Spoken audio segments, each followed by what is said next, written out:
भारत माता की। भारत माता की जय जोहार। नमस्कार। बोरोरा आमार प्रणाम नेबेन। छोटोरा भालोबाशा। आप इतनी विशाल संख्या में यहां हमें आशीर्वाद देने आए हैं। मैं हृदय से बंगाल की जनता का अभिनंदन करता हूं। आज एवरेस्ट डे भी है। आज के दिन तेनजिंग नोर्गे जी ने एवरेस्ट पर अपना परचम लहराया था।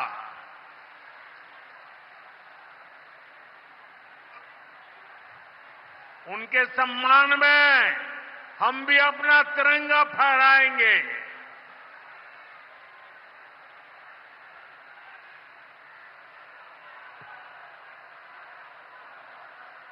और आज ही महान स्वतंत्रता सेनानी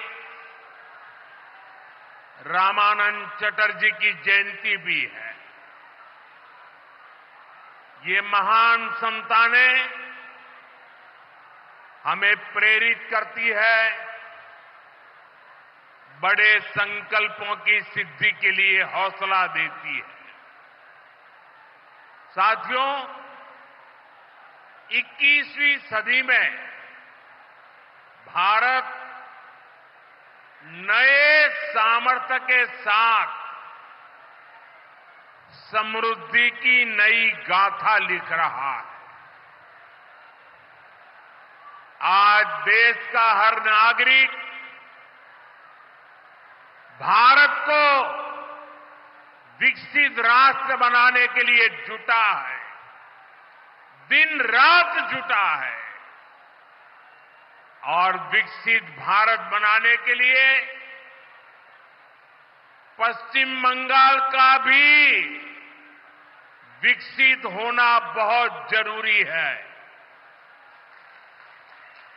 और इसलिए पश्चिम बंगाल को भी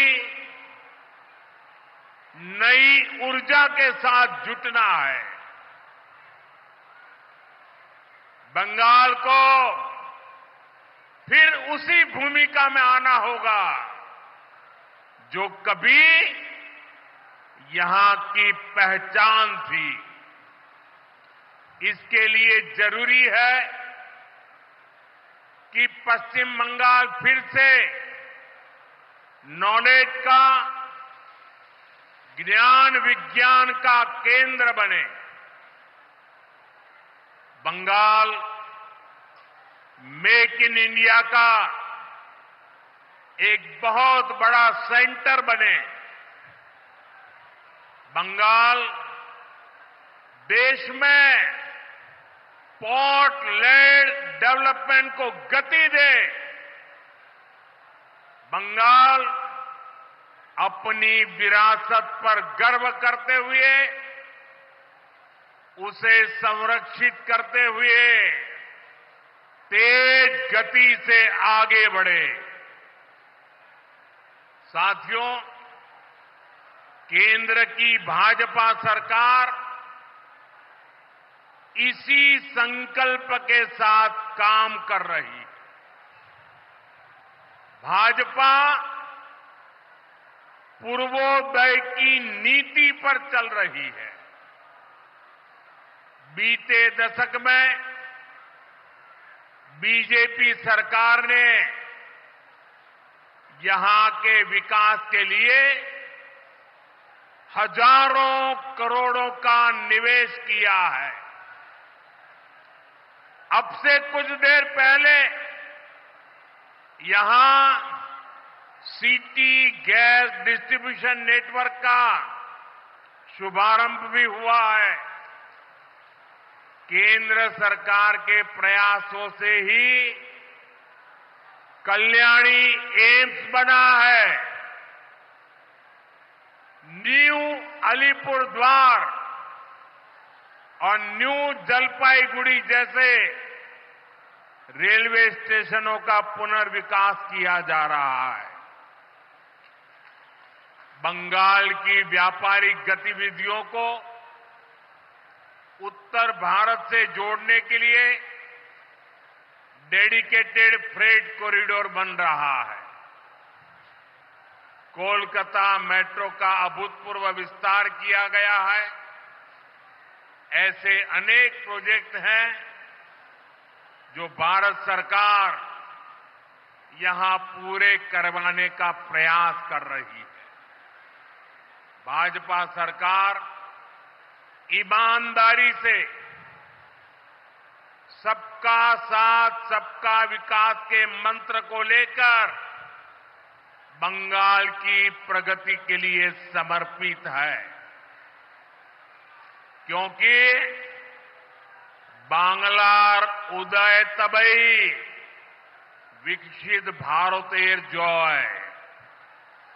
साथियों, ये समय पश्चिम बंगाल के लिए बहुत अहम है। ऐसे में पश्चिम बंगाल के हर नौजवान पर, आप सब पर बहुत बड़ा दायित्व है। आप सबने मिलकर के बंगाल का भविष्य तय करना है। आज पश्चिम बंगाल एक साथ कई संकटों से घिरा हुआ है।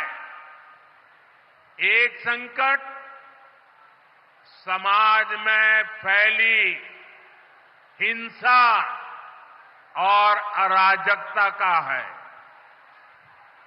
दूसरा संकट माताओं बहनों की असुरक्षा का है।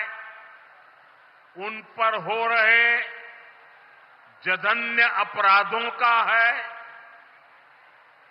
तीसरा संकट नौजवानों में फैल रही घोर निराशा का है। बेतहाशा बेरोजगारी का है। चौथा संकट घनघोर करप्शन का है। यहां की सिस्टम पर लगातार कम होते जनविश्वास का है। और पांचवा संकट गरीबों का हक छीनने वाली सत्ताधारी पार्टी की स्वार्थी राजनीति का है। साथियों, यहां मुर्शिदाबाद में जो कुछ हुआ, मालदा में जो कुछ हुआ, वो यहां की सरकार की निर्ममता का उदाहरण है। दंगों में गरीब माताओं बहनों की जीवन भर की पूंजी राख कर दी गई। तुष्टीकरण के नाम पर गुंडागिर्दी को खुली छूट दे दी गई। जब सरकार चलाने वाले एक पार्टी के लोग, विधायक, कॉरपोरेटर ही लोगों के घरों को चिन्हित करके जलाते हैं और पुलिस तमाशा देखती है, तो उस भयावह स्थिति की कल्पना की जा सकती है। मैं बंगाल की भद्र जनता से पूछता हूं, क्या सरकारें ऐसे चलती हैं?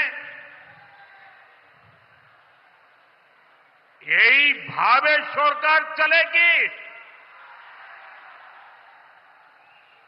साथियों, बंगाल की जनता पर हो रहे इन अत्याचारों से यहां की निर्मम सरकार को कोई फर्क नहीं पड़ता। यहां बात बात पर कोर्ट को दखल देना पड़ता है। बिना कोर्ट के बीच में आए कोई भी मामला सुलझता ही नहीं है। बंगाल की जनता को अब टीएमसी सरकार के सिस्टम पर भरोसा नहीं है। यहां की जनता के पास अब सिर्फ कोर्ट का आसरा ही है। इसलिए पूरा बंगाल कह रहा है, बंगाल में मची चीख पुकार, नहीं चाहिए निर्मम सरकार। बांग्लार चित्कार लागबे ना, निर्मम सरकार। साथियों, भ्रष्टाचार का सबसे बुरा असर नौजवानों पर पड़ता है, गरीब और मिडिल क्लास परिवारों पर होता। भ्रष्टाचार कैसे चारों तरफ बर्बादी लाता है, ये हमने टीचर भर्ती घोटाले में देखा है।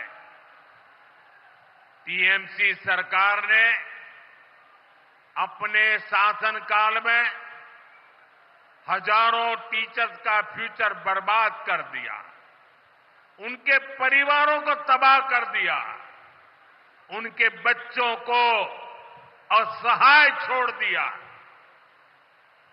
टीएमसी के घोटालेबाजों ने सैकड़ों गरीब परिवार के बेटे बेटियों को अंधकार में धकेल दिया है। ये सिर्फ कुछ हजार टीचर्स के भविष्य के साथ खिलवाड़ नहीं है, बल्कि पश्चिम बंगाल के पूरे एजुकेशन सिस्टम को बर्बाद किया जा रहा है। टीचर्स के अभाव में लाखों बच्चों का भविष्य दांव पर है। इतना बड़ा पाप टीएमसी के नेताओं ने किया है। हद तो ये है कि ये लोग आज भी अपनी गलती मानने को तैयार नहीं है। उल्टा देश की अदालत को, न्यायपालिका को, कोर्ट को दोषी ठहराते हैं। साथियों, टीएमसी ने चाय बागान में काम करने वाले साथियों को भी नहीं छोड़ा है। यहां सरकार की कुनीतियों के कारण टी गार्डन लगातार बंद होते जा रहे हैं। मजदूरों के हाथ से काम निकलता चला जा रहा है। यहां पीएफ को लेकर जो कुछ भी हुआ वो बहुत शर्मनाक है। ये गरीब मेहनतकश लोगों की कमाई, उस पर डाका डाला जा रहा है। टीएमसी सरकार इसके दोषी लोगों को बचाने की कोशिश कर रही है। और मैं बंगाल के मेरे भाई बहन आपको विश्वास दिलाने आया हूं, भाजपा ये नहीं होने देगी।